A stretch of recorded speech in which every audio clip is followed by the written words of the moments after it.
What's good, Panther Nation? It's your boy Myron McRae, aka Tornado McRae, across the skyways of the internet, here with another episode of Panther Pride TV, your one-stop shop for all your Panther notifications and your Panther obligations. And I hope y'all are having a fantastic Friday, man. Hope everything is going smooth. Hope your work week or your class week, whatever you're going through, has gone exactly the way you want it. So let's get into this docket, man.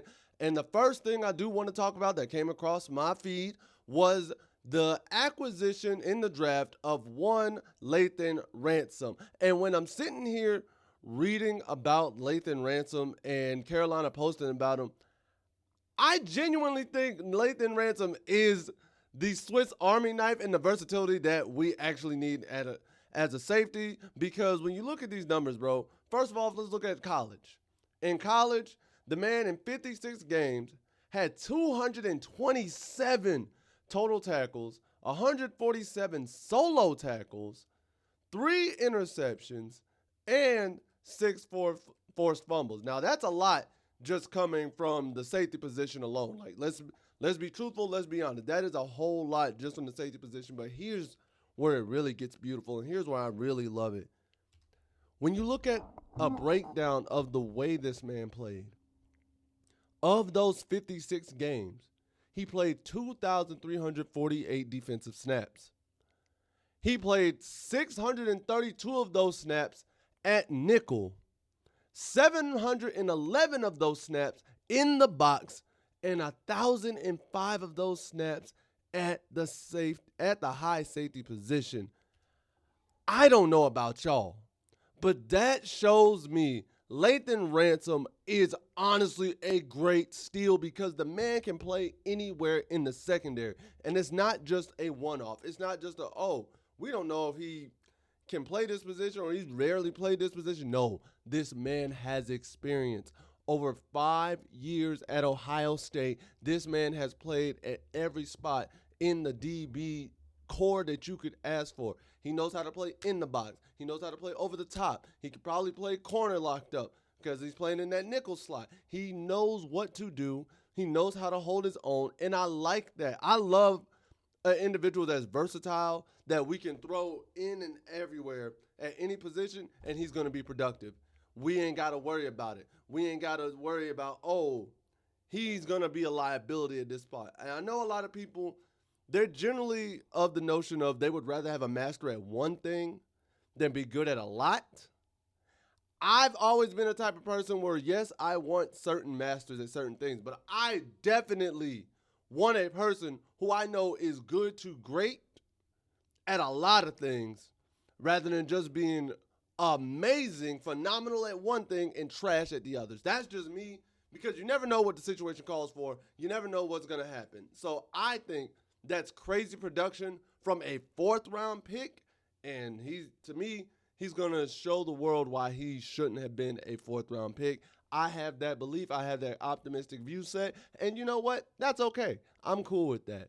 And speaking of crazy things going on, I'm sure a lot of you have heard about this, and if you haven't, I don't know how, especially if you're a Panthers fan, but our former great wide receiver, Steve Smith, is currently being sued.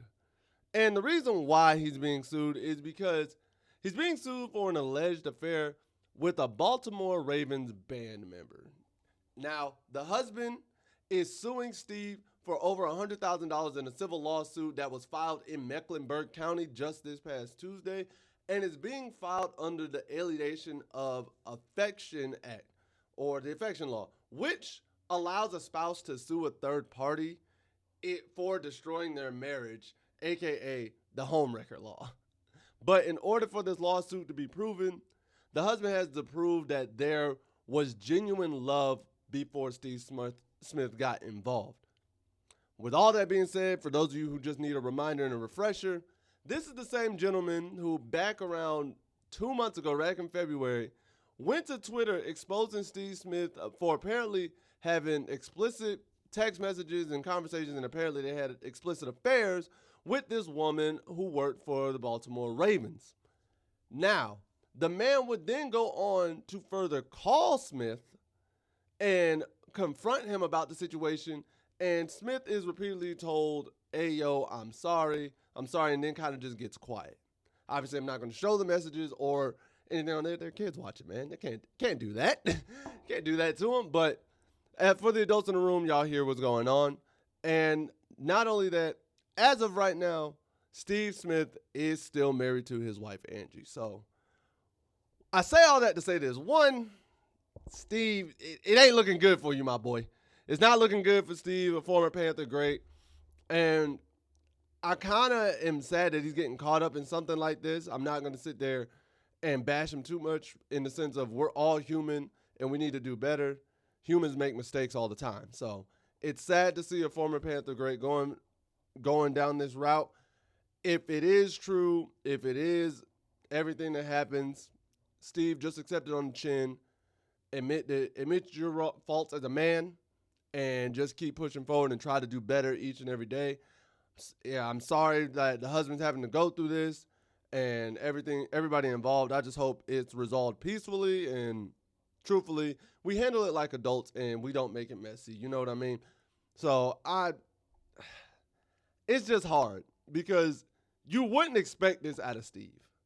For as great as a player as he is, for as great as a man that he is, with a family man that he's always been over the years, especially in Carolina, you wouldn't expect that out of Steve. But then again, anything can happen. People are human. People make mistakes sometimes. So I'm not going to harp too much into that. But because it is a notable thing and he is a notable Carolina Panther, definitely felt like it needed to be talked about. But lastly, one day, speaking of mistakes, this is the last thing that's on today's docket. The question that has entered the room is, did Dan Morgan make a mistake on draft night? I know, it sounds weird to say out loud, but apparently, according to some people, Dan Morgan actually made a mistake on draft night. So, article on Sports Illustrated says he did, and the source is coming from Noah Bryce of Cat Crave. This is what he had to say. Noah Bryce says, the Panthers did not take a linebacker in the first round. They didn't end up taking one at all. And this comes from a general manager who used to play the position and, as such, should know just how important a strong second level is to a team's defensive strategy. At some point, this team needs to take a hard look at itself and realize it needs some more solid leaders down the middle in the future. Morgan must stop throwing Band-Aids on the obvious complication.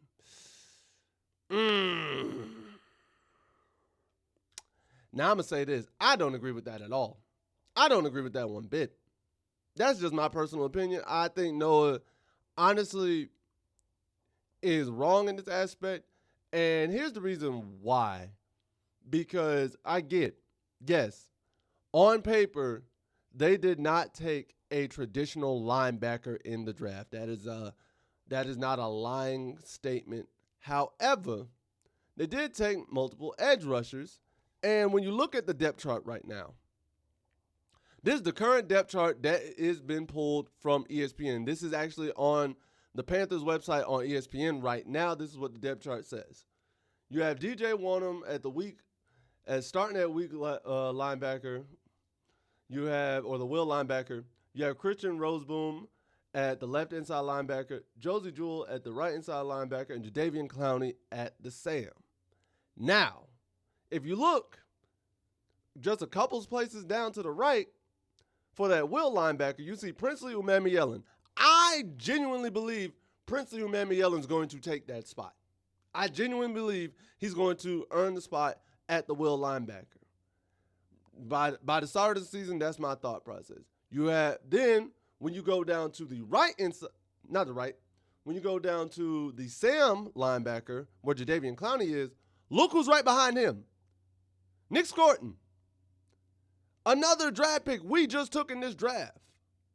So right there, you have two linebackers, your Sam and your Will, right there.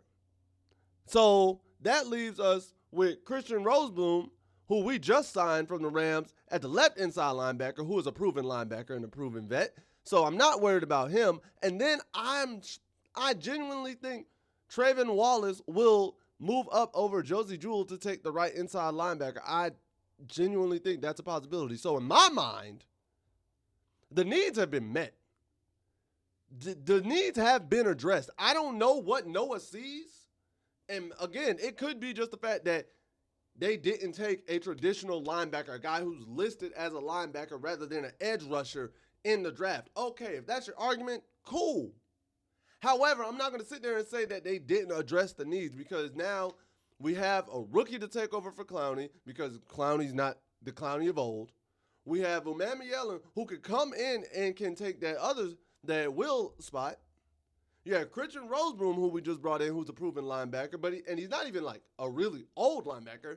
He's got a few years, but he's not super old. And Traylon Wallace, who we just recently drafted, who can get better, has potential to take that spot. So you seem like you are upset and you're mad that it's not immediately fixed. But hey, I don't know, bro. That's just me. But guys, y'all let me know how you feel about Lathan Ransom being a versatile safety, how you feel about the whole Steve Smith situation, and also let me know what you feel about the linebacker situation. If you think Noah's right, I'm right, or somewhere in between. Because at the end of the day, what do I know? I'm just a skinny brother with two tests. Peace. Much love to all of you, Panther Nation. Take care. Later days. And as always, keep pounding. I'll see you next time.